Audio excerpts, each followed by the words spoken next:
Noswaith dda, a chroeso i bodlediad o'r Hwyrol Weddi Eglwys Dewi Sant ar y trydydd Sul yn hymwr y Teyrnas.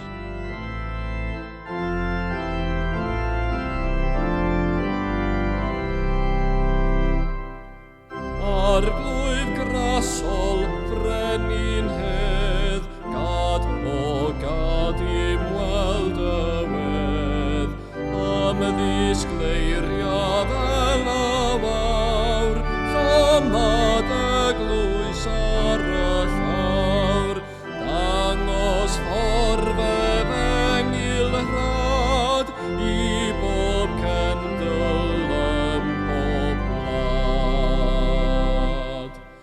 Moled pobl di o Dduw, doedd y llwyth a'i dynol ryw, i ddyrchafu Gwasanaeth, a berf Crist a'i gariad ef, i fydd i fnywod raif di fod tolwyth a'i'n deiar ni. Moled bobloedd di o Dduw, ffrwyth o melor ddeiar wyw, Dyw trwy ras bendith o ddyn, dyn i Dduw a'i roddio'i hun, camdeithased pawb ynghyd, cariad perffaith lan o'r byd.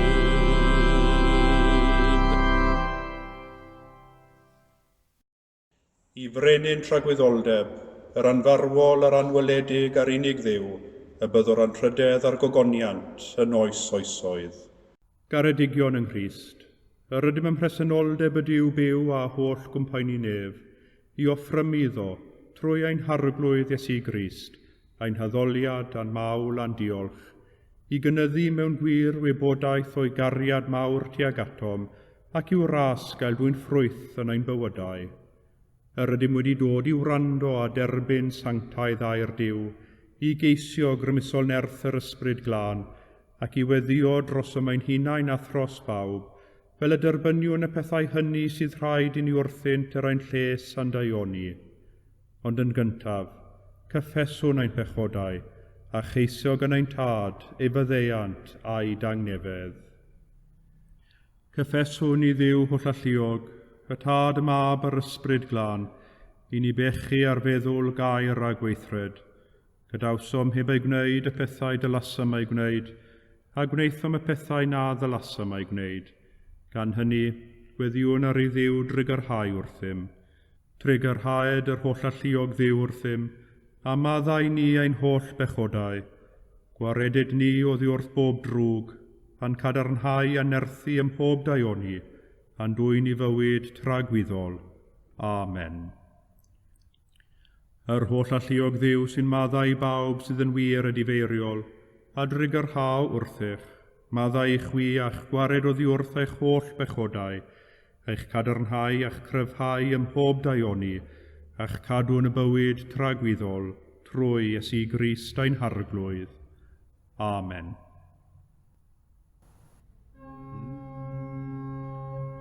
Arglwydd ag orau'n gwefusau, angennau a fynegad y foliant, Dyw brosiau'n canorthwyo, arglwydd brysurau'n camorf, gogoniant i'r tad ac i'r mab ac i'r ysbryd glân, megis yr oedd yn y dechrau, y mae'r awr hon ac a bydd yn wastad, yn oes oes oedd.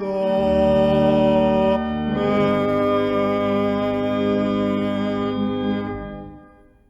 Molwch yr arglwydd, molianus fyddo enw'r arglwydd.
Enwch yn llafar i'r arglwyf yr holl ddeiar.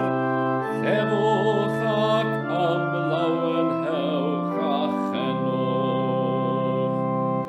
Cenwch i'r arglwyf gyda'r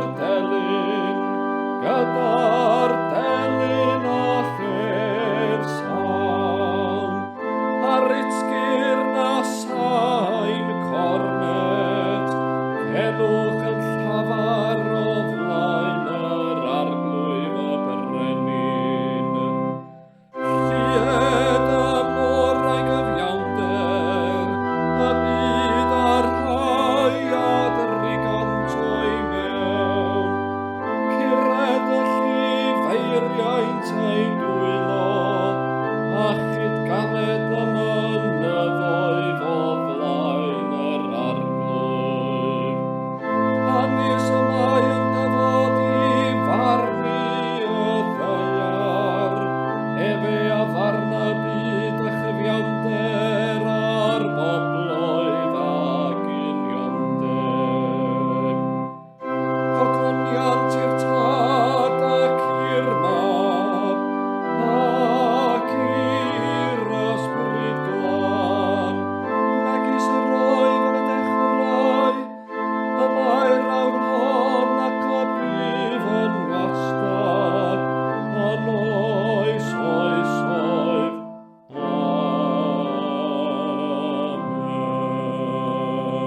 Amen.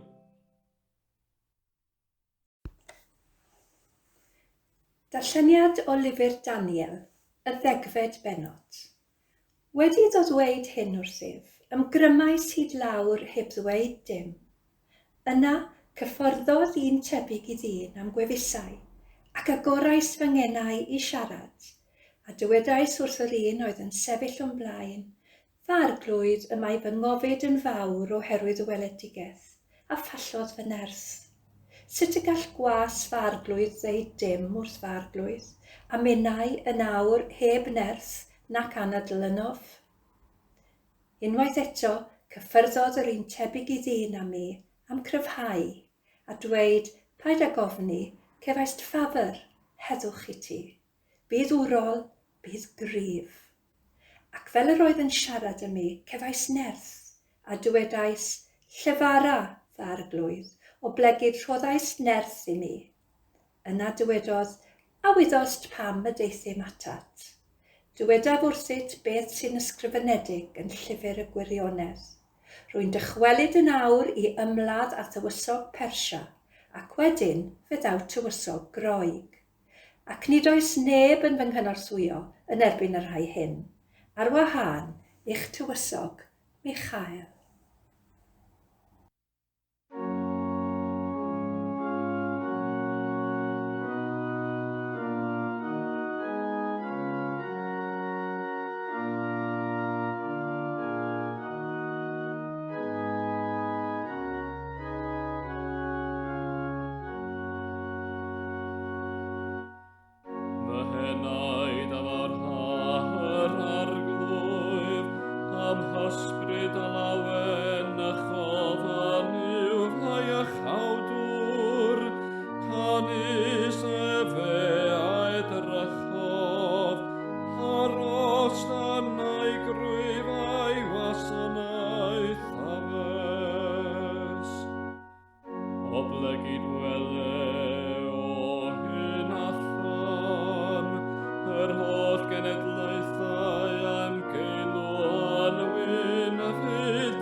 Ebe a ddangosofn faifra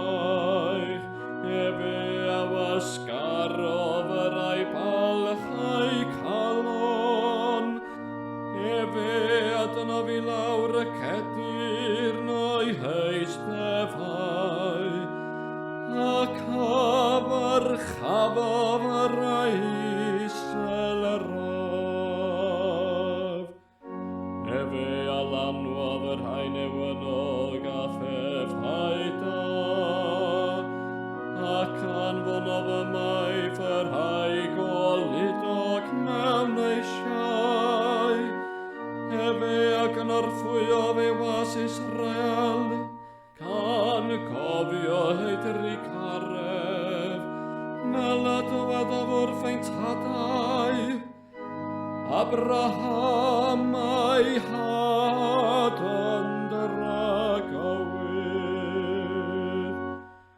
Gogoniant i'r tad ac i'r mab, ac i'r ysbryd glan, megis yr oedd yn y dechrau, a mae'r awr hon ac y bydd yn wastad, yn oes, oes, oes, amen.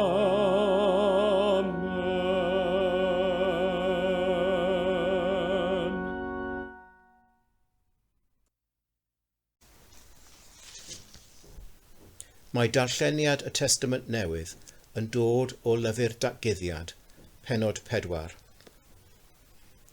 O flaen yr orsedd, yr oedd môr megis o wydr, tebyg i risial. Ac yng nghanol yr orsedd, ac o'i hamgylch, yr oedd 4 creadur byw yn llawn o lyged o'r tu blaen a'r tu ôl. Yr oedd y creadur cyntaf yn debyg i lew, a'r ail i lo. Yr oedd gan y trydydd wyneb fel dyn, ac yr oedd y pedwerydd yn debyg i eryr yn hedfan. I'r 4 creadur byw, yr oedd 6 adain yr un, ac yr oeddent yn llawn o lyged o'i hamgylch ac o'i mewn. A heb orffwys ddydd na nos, yr oeddent yn dweud, Sanct, Sanct, Sanct, yw'r arglwydd Dduw, holl alluog. Yr hwn oedd, yr hwn sydd i ddod. Pan fydd y creaduriaid byw yn rhoi gygoniant ac yn trydydd a diolch i'r hwn sy'n eistedd ar yr orsedd, yr hwn sy'n byw bythbythoedd, bydd y 4 henuriad ar hugain yn syrthio o flaen yr hwn sy'n eistedd ar yr orsedd, gan addoli'r hwn sy'n byw bythbythoedd, a bwrw eu coronau ger bron yr orsedd, a dweud, Teilwng o'i ti, ein harglwydd a'n Duw, i dderbyn y gygoniant a'r anrhydedd a'r gallu, oherwydd tydi a greodd bob peth, y thrwyd y wyllus y deithant i ddfod, ac y creuwyd hwy. Dyma derfyn y darlleniad.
Credaf yn i'w dad holl gyfoethog, creawdwr nef a dear, ac yn Iesu Grist ein fab ef, ein harglwydd ni, yr hwn a gai trwy'r ysbryd glân, a aned o fair forwyn, a ddioddefodd dan Pontiws Peilat, a groesoeliwyd, a fe farw ac a gladdwyd.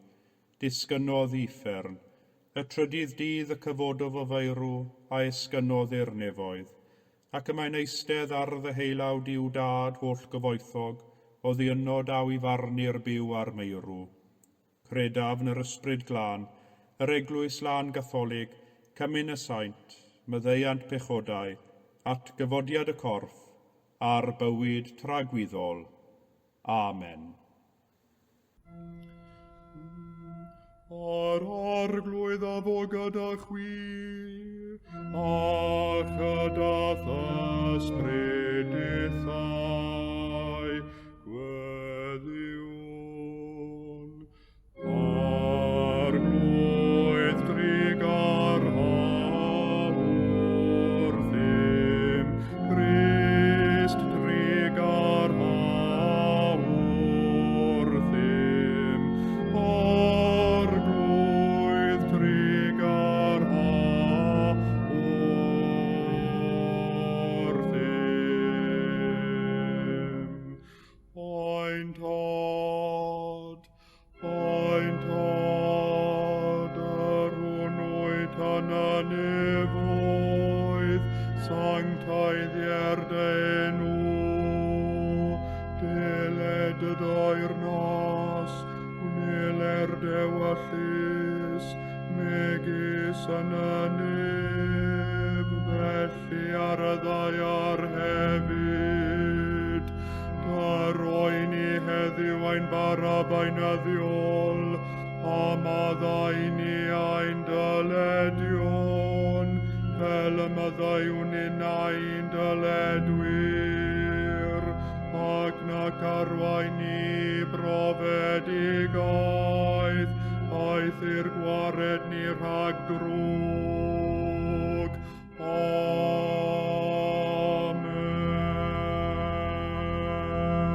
Amen. Arglwydd dangos dy drigaredd arnom, a chaniatau ni dy iachawdwriaeth, gwisg dy wain i dogion ag iawnder, a gnad y ddewis bobl yn llawen, arglwydd cadw dy bobl, o bendithiad etifeddiaeth, arglwydd cadw'r frenhines, ar oiwch anghorwyr ddoethinem, arglwydd dyrod angnefedd yn ein dyddiau, ac amddiffyn i byth yn erthol, Duw glanhaen calonau, ac adnodd ysbryd yn iawn o'n mewn.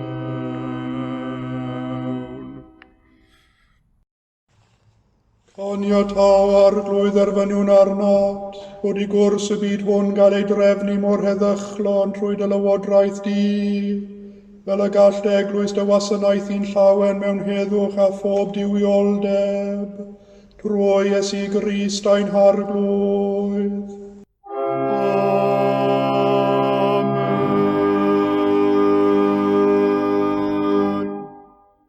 O llalluog ddiw, ffynhonell pob dymuniad sanctaidd, pob cyngor da, pob gweithred gyfiawn, Dyrwydd weision y tangnefedd na all y byd ei roddi, fel y boi ni, gan i fyddhaeth orchmynion, a'n gwared gennyt rhagofn ein gylynion, dreulio ein hamser mewn heddwch a thangnefedd, trwy Iesu Grist ein harglwydd.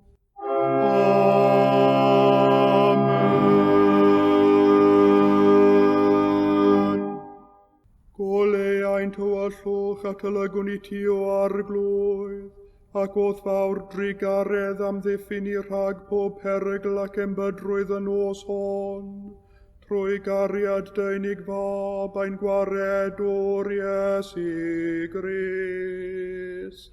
Amen.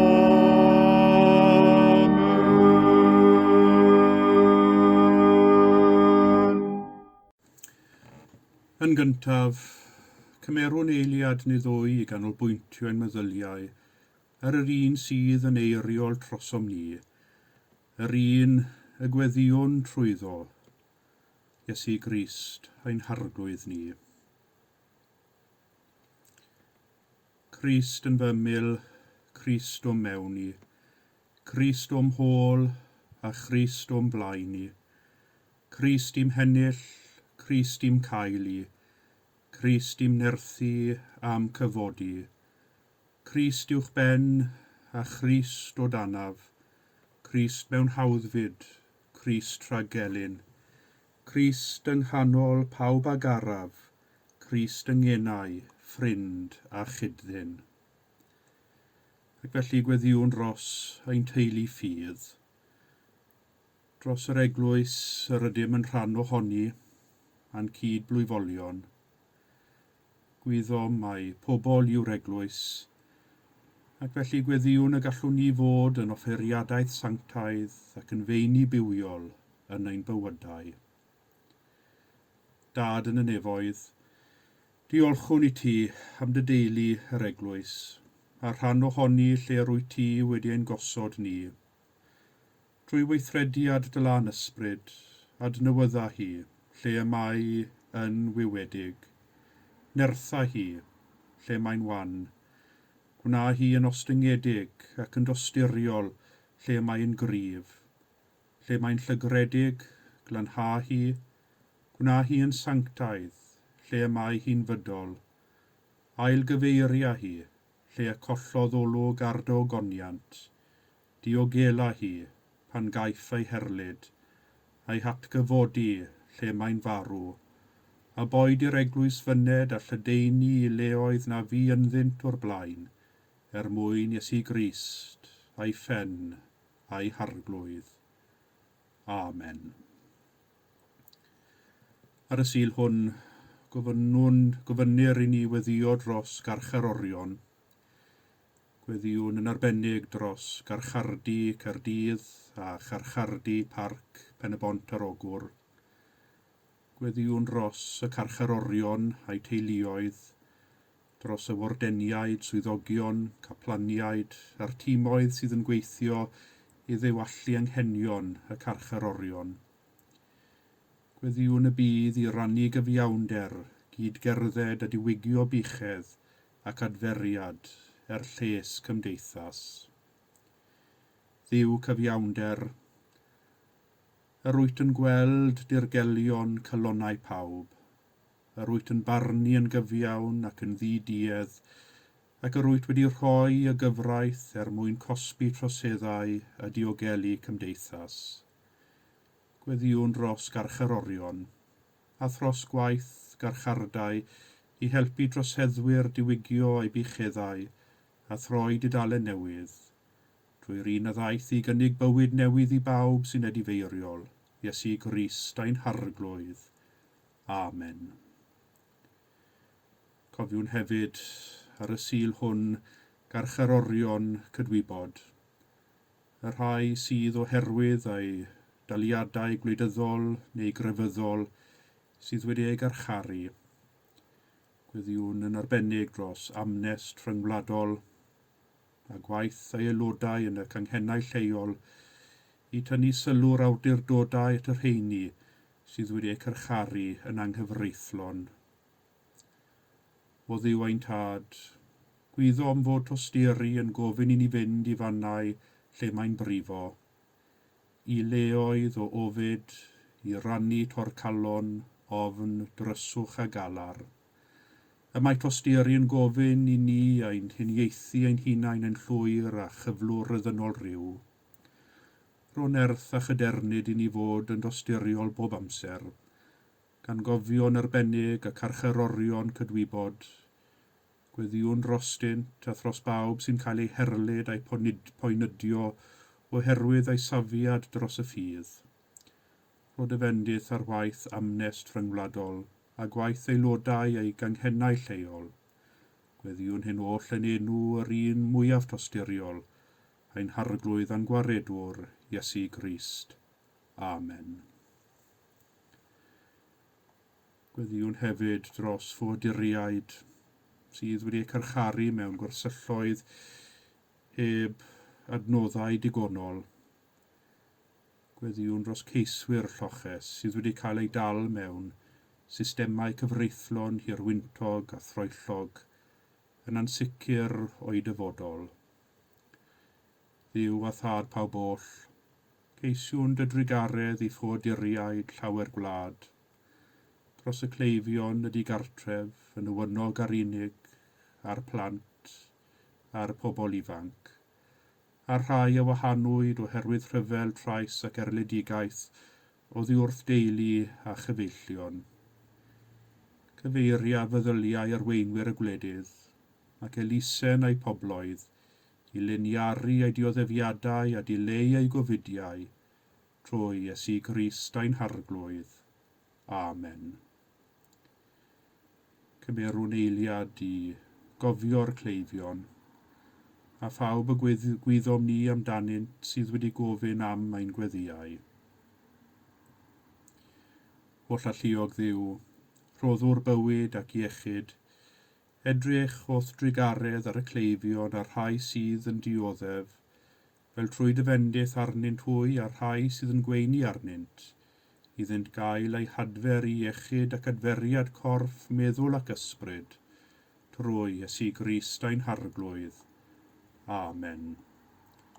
O arglwydd cynnal ni trwy gydol dydd ein bywyd blin, hyd onyd estyno'r cysgodion a dyfod yr hwyr, distewi o ddwndwr byd, taweli o dwymyn bywyd a gorffen ein gwaith. Yn arglwydd yn dy drigaredd, dyrroen i leti diogel, gorffwysfa sanctaidd, a thangnefedd yn y diwedd, trwy Iesu Grist ein harglwydd. Amen. Boed i'r cymorth dwyfol aros gyda ni yn wastad, a boed i eneidiau'r ymydawedig trwy drigaredd Duw orffwys mewn tangnefedd. Amen. A dwedwn gyda'n gilydd eiriau'r gras. Gras ein harglwydd Iesu Grist a chariad Duw, a chymdeithas yr ysbryd glân, a fo gyda ni oll, byth bythoedd. Amen.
Anheiddiant ei gyfrangdodef, fe wrendyn llef gydsyddiol.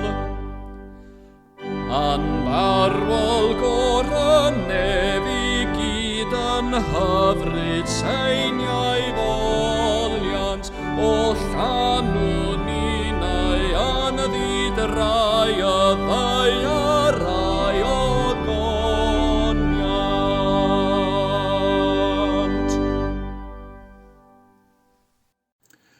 Paid ag ofni, cefaist ffafr, heddwch i ti, bydd wrol, bydd grif, ac fel yr oedd yn siarad â mi, cefais nerth, ac fel yr oedd yn siarad â mi, cefais nerth. Y bedwaredd adnod ar 15 wrth y 10fed bennod o lyfr y proffwyd Daniel. Does dim byd fel cael clonc bach, clonc gyda ffrind da neu ryw rai yr ydym yn ei hadnabod yn dda, neu sydd yn ein hadnabod ni'n dda iawn. Clonc camddenol dros y ffôn, dros y ffens, neu dros baned o goffi. I mi mae'r gair clonc clonc a chloncan yn golygu sgwrsio. Y sgwrsio naturiol am bawb a phopeth a dim byd o bwys i gyd ar yr un pryd. Sgwrs all fynd i sawl cyfeiriad gwahanol, o siarad am y tywydd un eiliad, i siarad am yr hyn sy'n digwydd gyda'r llywyddiaeth yn yr Unol Daleithiau yr eiliad nesaf. I'r brechiad arfaethedig sy'n dod â gobaith y bydd normalrwydd yn dychwelyd i'n bywydau yn y dyfodol weddol agos. Mae da chi syniad go lew dwi'n siŵr o'r fath o gloncan dwi'n sôn amdano. Y sgwrsio heb agenda, sgwrsio heb ofn cael ein berniadu, ffrindiau yn siarad mwyn siarad, cloncan mwyn cael clonc. Dim byd mwy a dim byd llai, y cloncan sy'n golygu siarad a gwrando'n hamddenol. Dwi'n siŵr bydde rhai yn dweud mai diwerth ac ofer yw'r fath siarad, gwag siarad, am nag oes ganddo unrhyw ddiben, ond gwastraffu amser pan mae pethau pwysicach i'w gwneud. Ond ni ddylwn fychanu pwysigrwydd y fath gyfarthrebu. Mae'n adeiladu ac yn cryfhau perthynas. Mae'n ffordd o rhannu syniadau, rhannu meddyliau. Mae'n ffordd o rannu baich a phryderon hefyd. Mae'r weithred o siarad a siarad mwyn siarad yn gallu bod yn ffordd o ryddhau y tensiynau a daw mewn bywyd. Mae'n rhyfedd fel mae problem wrth i ni magu meddyliau a meddwl amdani'n dawel bach yn gallu cynyddu a chynyddu mewn maint yn ein meddwl nes bod y broblem yn teimlo'n ormesol. Yr ofn bach yn troi'n fwgan ar swydus yn ychymig y meddwl. Ond unwaith i ni ddechrau siarad amdano, fe ddechreuwn ni weld fod y broblem yn llai o beth ac mae'r ofn yn colli ei afael arnom. Wrth gwrs, mae'r broblem dal yno, dydy siarad amdano ddim yn ei newid neu yn cael gwared ohoni, ond rhywsut neu gilydd trwy ei weithred syml o siarad, trwy droi y broblem yn eiriau a'i llefaru, mae'n dod yn haws i ni ei drin, a'r ffordd ymlaen yn dod ychydig yn gliriach i ni. Mae siarad, mae sgwrsio, mae cloncan yn beth rhyfeddol pan ddechreuwn ni feddwl amdano. Sawl un ohonom ar ôl cael clonc fach sy'n teimlo'n well ar ôl ni, fel petai baich wedi codi o'n hysgwyddau neu cwmwl du oedd uwch ein pennau wedi'i gwasgaru gan belydrau'r haul. Ni ddylem fychanu cloncan na'r grym sydd mewn siarad. Mae'n ein cadw ni rhag unigrwydd, rhag teimlo'n unysig, mae'n adeiladu ac yn cryfhau perthynas, mae'n ysgafnhau baich, mae'n rhyddhau tensiwn, mae'n gamgyntaf mewn datrys problem. Mae'n ffordd o ddatblygu syniadau. Efallai bod angen i ni gyd dreulio chydig mwy o'n hamser yn cloncan, a llai o'n hamser yn magu meddyliau, ac yn bendant llai o'n hamser yn magu briw. Daw ddim lles yn hynny.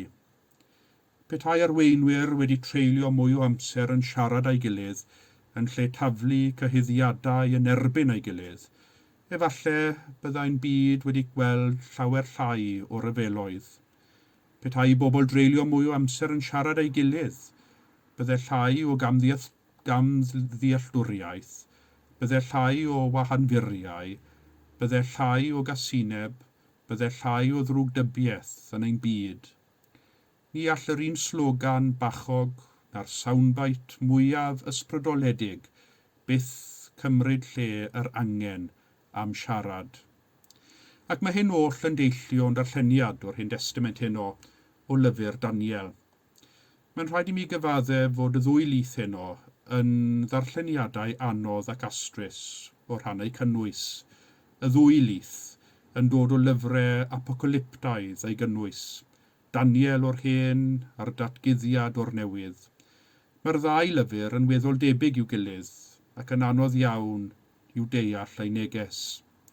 Mae'r ddau yn defnyddio delweddau rhyfedd, ystyriwch y darn o lyfr datguddiad a'r ddelwedd o'r 4 creadur byw yn llawn o lygaid o'r tu blaen a'r tu ôl. Mae'n ddelwedd sy'n amosib i ni ddychmygu a llygaid y dychymyg heb sôn am ei ddeall. Neu yn llyfr Daniel, cawn y ddelwedd o Dduw yn mynd i ymladd yn erbyn tywysog Persia ac wedyn tywysog Groeg, Duw yn cael ei ddynwared fel rhyfelwr mawr ac wrth ei ochr yr archangel Mihangel. Mae'n anodd i ni ddihongli yn llwyr beth mae'r awdur yma yn ceisio dweud wrthym. Efallai bod yr awdur yn dweud wrthym mai dros dro yn unig y mae brenhinoedd y ddeiar hon, a bod ei brenhiniaeth ond yn para cyhyd am y Duw yn gyniatau iddynt lywodraethu. Mae hwn yn gyson ar ffordd yr oedd pobl yr Hen Testament yn gweld ac yn deall Duw. Roedd Duw ar ochr ei bobl yn ymladd trostynt yn erbyn y gelyn, ac yma yn llyfr Daniel, un o'r llyfrau diwethaf yn yr Hen Testament i gael ei ysgrifennu, y Persiaid ac wedyn y Groegiaid oedd ei prif elynion. Dros dro y mae brenhinoedd y ddeiar, ond am dragwyddoldeb y mae brenhiniaeth Duw. Dyna neges llyfr Daniel yn gryno i ni. Mewn ffordd, beth yw pregeth ond sgwrs gyda'r testunau beiblaidd, ac yn y sgwrsio daw o leini ai'r Duw i oleuo ein sefyllfa ni yn y presennol. Ond fel mae'r darlleniadau hyn yn ein dangos, nid pob sgwrs sy'n hawdd. Fel weithiau, dyn ni'n ceisio osgoi cael sgwrs, oherwydd fe wyddom na fydd yn un hawdd. Eto, y sgyrsiau anhawsaf yw rhai o'r sgyrsiau mwyaf buddiol, ond i ni ddyfalbarhau a chadw'r cyfarthrebu yn agored. Felly, gyda thestynau anodd o'r Beibl, ceisiwn ei hysgoi am nad yw'r cynnwys wrth ein boddau, neu am nad yw'n gwbl eglur beth yw ei hystyr. Ond eto, dyma'r darlleniadau mwyaf ffrwythlon ac hefyd ar y degau y mwyaf buddiol i ni. Oddi wrthynt y daw neges atom yn ei bryd. Ac felly wrth sgwrsio'n darlleniad o lyfr Daniel heno, beth a welwn? Roedd Daniel newydd derbyn weledigaeth gan yr arglwydd, ac mor ofnadwy ac arswydus oedd y weledigaeth hon, fe ballodd nerth Daniel, fe syrthiodd i'r llawr. Roedd yn teimlo ar ei ben ei hunan a gwybodaeth yn rhy fawr i'w derbyn. Ond mae rhywbeth rhyfeddol yn digwydd. Dyma Daniel yn dechrau cael sgwrs â Duw. Mae'n agor ei galon ac mae ei holl ofidiau yn llifo allan, ei bryderon, ei ofnau am y dyfodol, yr ofn o rannu'r weledigaeth hon ag eraill. Roedd Daniel mewn sefyllfa doedd ei hun ddim yn ei ddeall, ac yn wynebu sefyllfa doedd ei hunan yn methu a'i reoli. Roedd yn teimlo'n gwbl ddiymadferth. Ond yn y weithred o sgwrsio, trwy rhoi geiriau i'w ofnau, rhoi geiriau i'w pryderon, rhoi geiriau i'w ansicrwydd a'i llefaru ar goedd, dyma ei bersbectif yn newid. Nid yw'r weledigaeth yn newid, nid yw'r dyfodol yn newid chwaith, ond mae Daniel yn dod o hyd i gryfder i wynebu a'r cryfder i gyflawni'r hyn yr oedd Duw wedi gofyn iddo gyflawni. Trwy ei sgwrs â Duw, daeth Daniel o hyd i wroldeb a chryfder newydd. A dyma ni'n cael Daniel yn dweud am ei brofiad o siarad â Duw, ac fel yr oedd yn siarad â mi, cefais nerth. Ac fel yr oedd yn siarad â mi, cefais nerth. Y nerth i wynebu dyfodol newydd, y nerth i wynebu dyfodol gwahanol. Pam yr ydym mor amharod tybed i fynd at Dduw am gofidiau ni? Pam yr ydym mor amharod i agor ein cylonnau a datgelu dirgelion ein cylonnau iddo? Pam yr ydym mor araf o fynd at Dduw a sgwrsio iddo mewn gweddi, neu sgwrsio a'i air pan ddarllenwn y Beibl? Ai oherwydd ein bod yn meddwl nag oes gan Dduw llawer o ddiddordeb yn ni? Pwy ydw i? Ar beth pethau sydd yn pwyso ar fy nghalon ni, i feddwl byddai gan Dduw amser i wrando arnaf. Yn rhy fynych, meddyliwn ni am Dduw fel y Duw a welwn ni yn llyfr y datguddiad, ar ei orsedd fawr y tu hwnt i'n cyrraedd a'n hamgyffred ni. Ond os Duw yw'r Duw a welwn ni yn Iesu Grist, yna fe wyddom fod Duw yn dad, bod Duw wedi cyfrif pob blewyn o wallt ar ein pen, y Duw sydd yn gwybod ein anghenion cyn i ni hyd yn oed gofyn. Y Duw, fel y tad yn ddameg y mab yfradlon sydd, wrth weld ei fab yn dod o bellter, yn rhedeg ato ac yn ei gofleidio'n dyn. Dyna'r Duw a welwn ni yn Iesu Grist. Os Duw felly yw ein Duw ni ddylwn fod yn ofnus fynd ato, ac mewn gweddi sgwrsio ag ef. A chyda Daniel allwn ninnau hefyd dweud, ac fel yr oedd yn siarad â mi, cefais nerth, ac fel yr oedd yn siarad â mi, cefais nerth. Amen.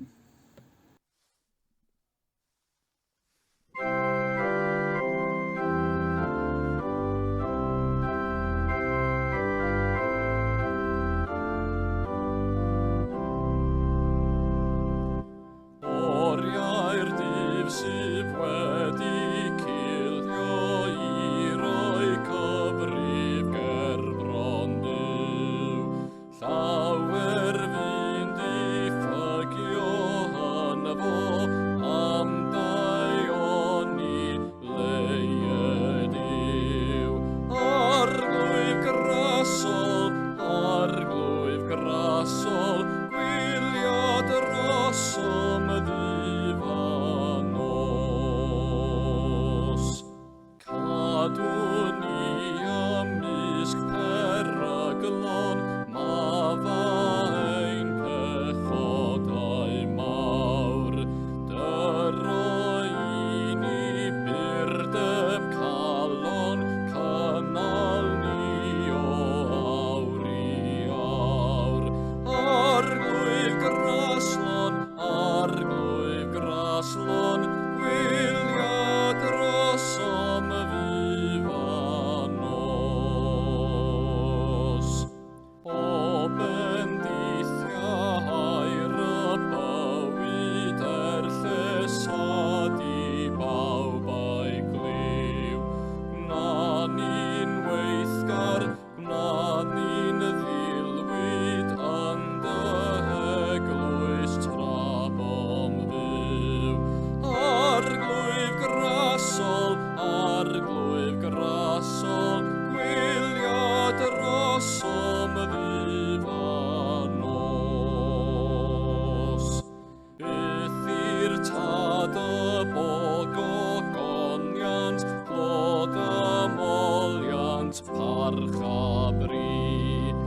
ac i'r mab a'r sanctaidd ysbryd heb wahan yn un a thri. Byth heb ddiwedd, fel o'r dechrau seiniau clod. Tangnefedd Duw, yr hwn sydd uwchlaw pob deall, a gadwa'ch colonnau eich meddyliau yng ngwybodaeth a chariad Duw a'i fab Iesu Grist ein harglwydd, a bendith Duw holl alluog, y tad y mab a'r ysbryd glân, a fo'n eich plith ac a drigo gyda chwi yn wastad. Amen.